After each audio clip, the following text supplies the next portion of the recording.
வணக்கம். Astro voice Tamil குடும்பத்துல இருக்கிற உங்க எல்லாரையும் நான் அன்போட வரவேற்கிறேன். இன்னைக்கு நாம கடகராசியோட ஆழமான, ரொம்பவே உணர்வுபூர்வமான உலகத்துக்குள்ள ஒரு பயணம் போக போறோம். உங்க ஆன்மாவோட ரகசியங்களையும் உங்க வாழ்க்கை பயணத்தோட உண்மையான அர்த்தத்தையும் தெரிஞ்சுக்க நீங்க தயாரா இருக்கீங்களா? இது வெறும் ராசிபலன் கிடையாதுங்க. இது உங்கள பத்தி நீங்களே தெரிஞ்சுக்கிற ஒரு ஆழமான தேடல். உங்க இதயத்தோட குரலை கேட்கிற ஒரு பயணம். வாங்க, இந்த ஆன்ம பயணத்தை நம்ம மெதுவா ஒன்னா சேர்ந்து தொடங்குவோம். இந்த வரிகளை கேக்கும்போது உங்க மனசுக்குள்ள ஏதோ ஒன்னு தொடுற மாதிரி இருக்கா? உங்க வாழ்க்கைய அப்படியே யாரோ படம் புடிச்சு காட்டுற மாதிரி தோணுதா? சில நாள் பாத்தீங்கன்னா ஒரு காரணமே இல்லாம வானத்துல பறக்கிற மாதிரி ஒரு எல்லையில்லாத சந்தோஷம்.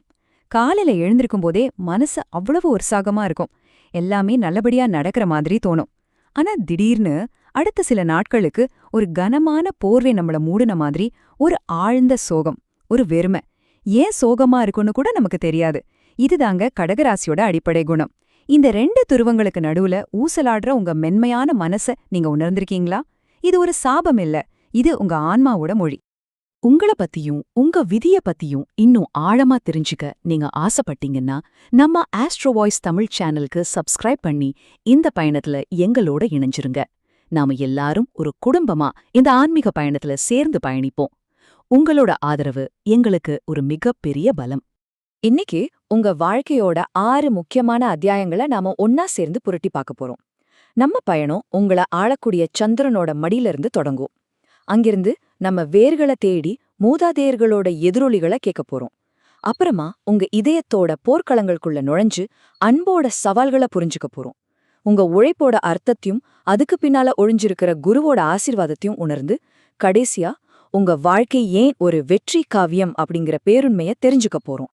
சரி வாங்க, நம்மளோட அத்தியாயத்துக்குள்ள போலாம். நீங்க ஒரு சாதாரண மனிதர் இல்ல, நீங்க சந்திரனோட குழந்தை.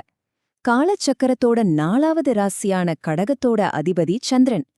வானத்துல இருக்கிற சந்திரன் எப்படி தேய்பிறை வளர்ப்பிறைன்னு 2 நிலைமையில இருக்காரோ அதே மாதிரிதாங்க உங்க மனசும் 2 விதமான நிலைகள்ல இருக்கும். இதுதான் உங்களோட மிகப்பெரிய பலம். இதுவே உங்க வாழ்நாள் போராட்டமும் கூட. சந்திரன் வானத்துல கொஞ்சம் கொஞ்சமா வளர்ந்து ஒரு முழு பௌர்ணமியா வர்ற அந்த 15 நாள் உங்க மனசும் நம்பிக்கையாலையும் சந்தோஷத்தாலையும் ஒரு அளவே இல்லாத சக்தியாலையும் நிறைஞ்சிருக்கும். நீங்க எதை வேணும்னாலும் சாதிக்க முடியும்னு ஒரு உற்சாகத்துல இருப்பீங்க. ஆனா அந்த பௌர்ணமிக்கு அப்புறம் பாருங்க, சந்திரன் தேய ஆரம்பிக்கும்போது அடுத்த 15 நாள் உங்க மனசும் ஒரு காரணமே இல்லாத சோர்வாலையும் கவலையாலையும் தனிமையாலையும் சூழப்படும். என்ன வாழ்க்கை இது, எல்லாமே வீணுன்னு ஒரு விரக்தி வரும். இந்த தொடர்ச்சியான ஏற்ற இறக்கம்தான் உங்க வாழ்க்கையோட நிதர்சனம். இத புரிஞ்சுக்கிறது தான் உங்களை நீங்க முழுசா அறிஞ்சுக்கிறதுக்கான முதல் படி.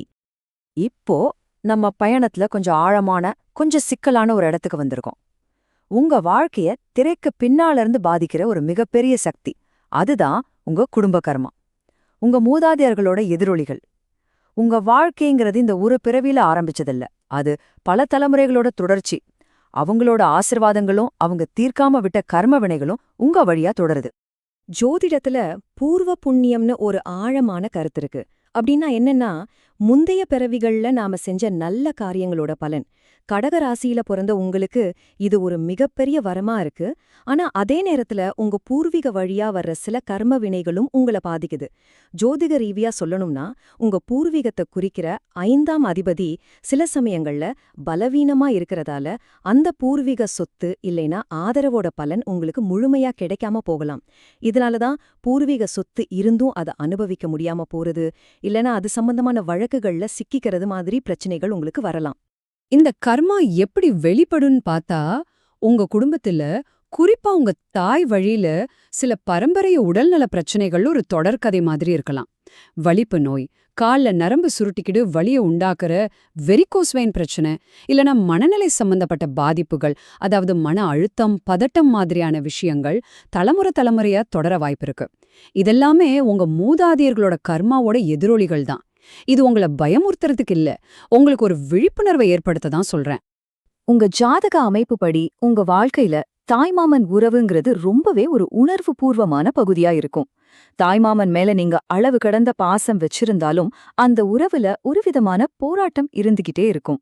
ஒருவேளை உங்க தாய்மாமனுக்கு குழந்தை பாக்கியம் இல்லாம இருக்கலாம், இல்லனா அவர் வாழ்க்கையில தொடர்ந்து போராடிக்கிட்டே இருக்கலாம். சில சமயம் அவரால உங்களுக்கு சில மனக்கவலைகளும் ஏமாற்றங்களும் ஏற்படலாம். சிலருக்கு தாய்மாமனே இல்லாத நிலைமை கூட இருக்கலாம். இது உங்க கர்மாவோட ஒரு பகுதி, நீங்க புரிஞ்சுக்கணும். அடுத்ததா உங்க மனசுக்கு ரொம்ப நெருக்கமான ஒரு பகுதிக்கு வரும் உங்க அன்பு, உங்க உறவுகள், உங்க பந்தங்கள். ஒரு நண்டு எப்படி அதோட ஓட்டுக்குள்ள பத்திரமா இருக்கணும்னு நினைக்குமோ அப்படிதான் நீங்களும் உங்க உறவுகளுக்குள்ள ஒரு பாதுகாப்பை தேடுறவங்க. ஆனா விதி உங்க மென்மையான இதயத்துக்கு இந்த உறவுகளை தான் ஒரு மிகப்பெரிய போர்க்களமா அமைக்குது. கடகராசியில பிறந்த பெண்களுக்கு கணவரையும் தைரியத்தையும் குறிக்கிற செவ்வாய் கிரகம் உங்க ராசியில கொஞ்சம் பலவீனமா இருக்கிறதால திருமண வாழ்க்கையில சில சமயம் மன நிம்மதி குறைஞ்சு மன உளைச்சல் வர வாய்ப்பு இருக்கு. நீங்க எதிர்பார்க்கிற ஆழமான அன்பு கிடைக்காதப்போ இதயம் நொறுங்கி போகுது. கூட பிறந்தவங்க கூட எப்பவுமே ஒரு சின்ன ஒற்றுமை இல்லாம இல்லனா கருத்து வேறுபாடு இருந்துகிட்டே இருக்கலாம். நீங்க எவ்வளவுதான் பாசம் வச்சாலும் அது சரியா புரிஞ்சுக்கப்படாம போகலாம். ஆனா எல்லாத்தையும் விட உங்க வாழ்க்கையில மிகப்பெரிய கவலையா இருக்கிறது உங்க பிள்ளைகளை பத்தி தான். அவங்க மேல நீங்க வச்சிருக்கிற பாசம் எல்லை இல்லாதது. அதனால அவங்களால உங்களுக்கு அதிக கவலைகளும் சில நேரங்கள்ல புத்திர சோகம் கூட ஏற்பட வாய்ப்பு இருக்கு. இதெல்லாம் கேட்கும்போது உங்க மனசுக்கு கஷ்டமா இருக்கலாம். ஆனா ஒன்னு ஞாபகம் வச்சுக்கோங்க, ஒவ்வொரு சவாலுக்கு பின்னாலையும் ஒரு தெய்வீக திட்டம் இருக்கு. இப்போ உங்க தொழில் மற்றும் செல்வ நிலைய பத்தி பார்க்கலாம். நீங்க ரொம்ப ரொம்ப கடினமா உழைக்கிற ஜீவன்கள்.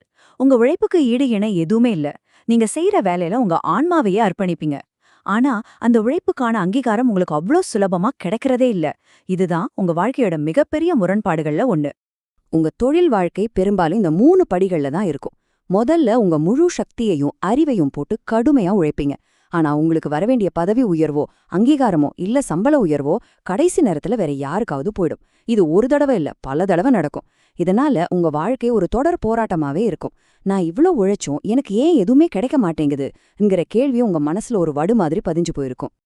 ஆனா கவலைப்படாதீங்க, சில துறைகள் உங்களுக்கு வெற்றியை தேடித்தரும். உணவு சம்பந்தப்பட்ட தொழில், அதாவது ஹோட்டல், கேட்டரிங் மாதிரி விஷயங்கள்ல நீங்க ஜொலிக்க முடியும். ஏன்னா கடகம் ஒரு தாய் ராசி, மத்தவங்களுக்கு பரிமாறுறது உங்க இயல்பு. ஆசிரியர் பணி, போலீஸ் இல்லனா ராணுவம் மாதிரி பாதுகாப்பு துறைகளையும் நீங்க சிறப்பா செயல்பட முடியும். வாடகை வருமானம் மாதிரியான நிரந்தர வருமான வழிகள் உங்களுக்கு சாதகமா அமையும். ஆனா நீங்க ரொம்ப கவனமா இருக்க வேண்டியது பார்ட்னர்ஷிப் தொழிலும் சுய தொழிலும் தான். உங்க உணர்ச்சி பூர்வமான குணத்தால மத்தவங்க உங்களை சுலபமா ஏமாத்திட வாய்ப்பிருக்கு. இவ்ளோ போராட்டங்கள், இவ்ளோ கவலைகள், இவ்ளோ ஏமாற்றங்கள், அப்படியானா உங்க வாழ்க்கையில நம்பிக்கையே இல்லையா? கண்டிப்பா இருக்கு. உங்க ஜாதகத்துல எல்லா கிரகங்களும் விட சக்தி வாய்ந்த ஒரு தெய்வீகமான சக்தி ஒளிஞ்சிருக்கு. உங்க ஆன்மாவோட ஆழத்துல உறங்கிக்கிட்டு இருக்கிற ஒரு மாபெரும் பலம். அதுதான் குருவோட ஆசீர்வாதம். உங்களோட உள்ளார்ந்த சக்தி அதுதான். ஒரு நிமிஷம் உங்க கண்களை மூடி யோசிச்சு பாருங்க. இத்தனை சோதனைகளையும் தாண்டி நீங்க எப்படி இன்னும் உறுதியா நிக்கிறீங்க? இவ்ளோ வலிகளையும் மீறி எப்படி உங்களால மத்தவங்க மேல அன்பு செலுத்த முடியுது? இத்தனை ஏமாற்றங்களுக்கு பிறகும் எப்படி உங்க மனசுல நம்பிக்கைங்கிற ஒரு சின்ன தீப்பொறி அணையாம இருக்கு? உங்க உண்மையான பலம் எது? அந்த தெய்வீக ரகசியத்தை தான் நாம இப்ப பார்க்க போறோம். ஆமாங்க, இதுதான் அந்த தெய்வீக ரகசியம். உங்க கடகராசில தேவகுருவான வியாழன், அதாவது குரு பகவான் உச்சமடைறார். உச்சம்னா என்ன தெரியுமா?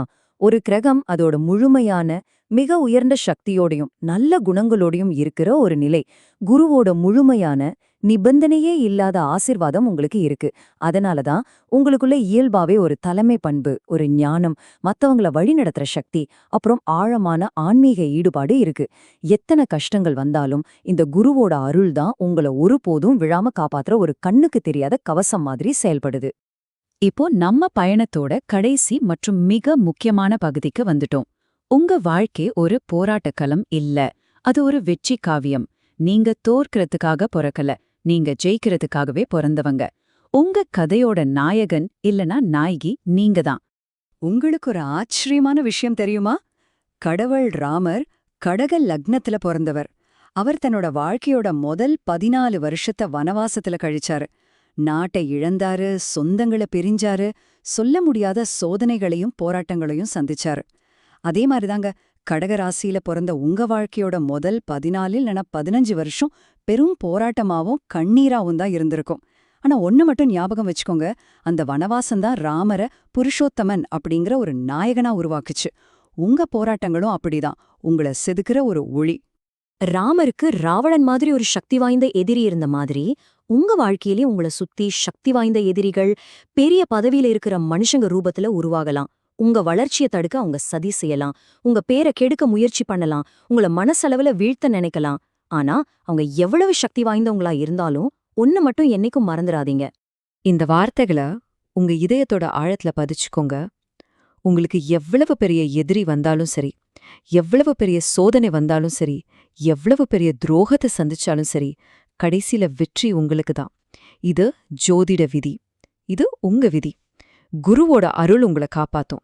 நீங்க நிச்சயமா ஜெயிப்பீங்க. தர்மம் உங்க பக்கம் இருக்கிறதால இறுதி வெற்றி உங்களுடையது மட்டும்தான். கடகராசி அன்பர்களே, உங்க கண்ணீரும் உங்க கவலைகளும் உங்க தனிமையும் உங்க போராட்டங்களும் என்னைக்கும் வீணானதில்ல. அது ஒவ்வொன்னும் உங்களை செதுக்கி ஒரு மாபெரும் நாயகனா, ஒரு நாயகியா உருவாக்கிக்கிட்டு இருக்கு. உங்க கதையோட முடிவுல தோல்விக்கே இடமில்ல. உங்க விதி ஜெயிக்கிறது மட்டும்தான். இத உங்க இதயத்துல ஆழமா பதிச்சுக்கோங்க.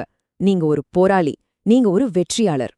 இந்த ஆழமான பயணம் உங்க இதயத்தை தொற்றுக்கும்னு நம்புறேன். இந்த விளக்கம் உங்களுக்கு பிடிச்சிருந்தா தயவு செஞ்சு இந்த காணொளிக்கு ஒரு லைக் பண்ணுங்க.